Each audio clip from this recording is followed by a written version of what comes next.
बिस्मिल्लाहिर्रहमानिर्रहीम। इस वक्त सोशल मीडिया पे डक्की भाई का जो इशू है वो हाईलाइट है। एक कौमी इदारा NCCIA के एडिशनल डायरेक्टर सरफराज चौधरी, उनके हवाले से एलिगेशन इल्ज़ामात लगाए गए हैं और उसमें डक्की भाई के साथ जो मामलात हुए, उनको जिस तरह थ्रेट किया गया और जिस तरह उनको ब्लैकमेल किया गया, उन्होंने अपनी वीडियो में वो सारी बातें शेयर की हैं।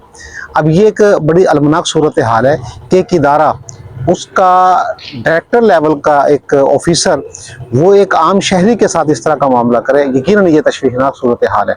और फिर उससे एक भारी रकम रिश्वत के तौर पर ली जाए, फिर उसकी फैमिली को इस तरह ब्लैकमेल किया जाए, यकीनन ये एक अच्छा शगुन नहीं है। अब इसमें दो पहलू हमारे सामने आते हैं। एक तरफ एक इदारा, उसका एक high rank officer, director level का ऑफिसर, वो ये सलूक और बिहेव कर रहा है, और दूसरी तरफ एक इदारा, उसका सरबरा, वो किस तरह एक आम शहरी को सेव कर रहा है। बिग ब्रदर का नाम उन्होंने लिया कि बिग ब्रदर ने कैसे उनके साथ कोऑपरेट किया और फिर किस तरह उनको इन तमाम सूरत हाल से निकाला, और न सिर्फ रकम रिकवर हुई है बल्कि उनके साथ भरपूर कोऑपरेट किया गया। और इस वक्त बिग ब्रदर की इस्तिलाह ये भी बड़ी फेमस और बड़ी वायरल है।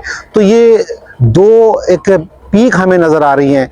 एक तरफ एक इदारा और उसका सरबरा एक आम शहरी को इस तरह थ्रेट कर रहा है, ब्लैकमेल कर रहा है और इस तरह उसको परेशान कर रहा है, और दूसरी तरफ एक और इदारा, उसके सरबराह तक जब ये बात पहुंचती है तो वो किस तरह एक एक्शन लेते हैं और उस तरह शहरी को निकालते हैं।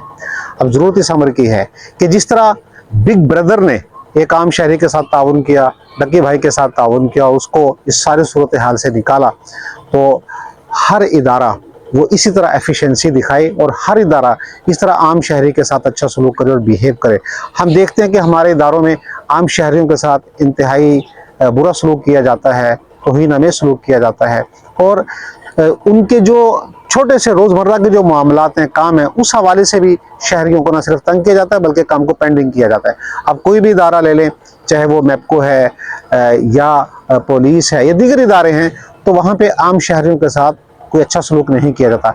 हालांकि इन इदारों में होना ये चाहिए कि जब आम शहरी जाए उसको एक दोस्ताना माहौल मिले, उसके जो मसाइल हैं वो फौरी हल किए जाएं और शॉर्ट टाइम के अंदर मसाइल हल किए जाएं।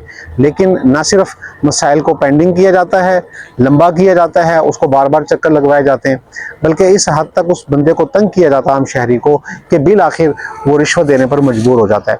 और काम को लंबा करने का, लटकाने का मकसद भी यही होता है कि इतना तंग किया जाए कि बिल आखिर वो पैसे देने पर मजबूर हो जाए, या फिर उसको प्रेशराइज और थ्रेट किया जाता है। डक्की भाई के मामले में भी यही नज़र आया कि उसको एक कौमी सतह के इदारे के एक डायरेक्टर रैंक के ऑफिसर ने बुलाकर उसको थ्रेट किया, उसको डराया धमकाया।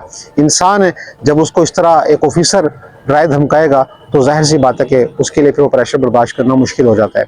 और करोड़ों रुपए की जो अमाउंट, जो इल्ज़ामात आयद किए हैं डक्की भाई ने, करोड़ों की अमाउंट सामने आती है कि किस तरह एक गैर कानूनी तरीके से उसके अकाउंट से निकलवाई गई।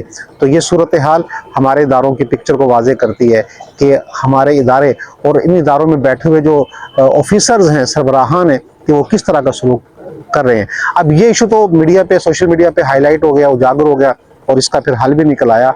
अब देखने की बात यह कि हमारे आम शहरियों के साथ क्या हो रहा है, जिनकी रसाई नहीं है, जिनकी पहुंच नहीं है, जिनकी आवाज़ वो किसी भी फोरम पर उठाई नहीं जाती। सोशल मीडिया तो बड़ी दूर की बात है, किसी और फोरम पर भी उनकी आवाज़ नहीं सुनी जाती, तो उनके साथ क्या मसाइल होंगे।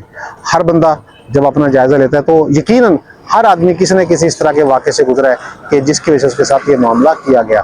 तो हमारे इदारों में इस्लाहात की ज़रूरत है कि उनमें इस्लाहात की जाएँ। इदारों को जो है, उनमें जो हेड ऑफिसर्स हैं उन पे इस तरह का चेक एंड बैलेंस हो, और फिर नीचे अमले तक जो चेक एंड बैलेंस हो, ताकि हमारे ये इदारे बजाय लोगों को डराने धमकाने और थ्रेट करने के, उनके लिए दोस्ताना किरदार अदा करें, उनके मसाइल को हल करें।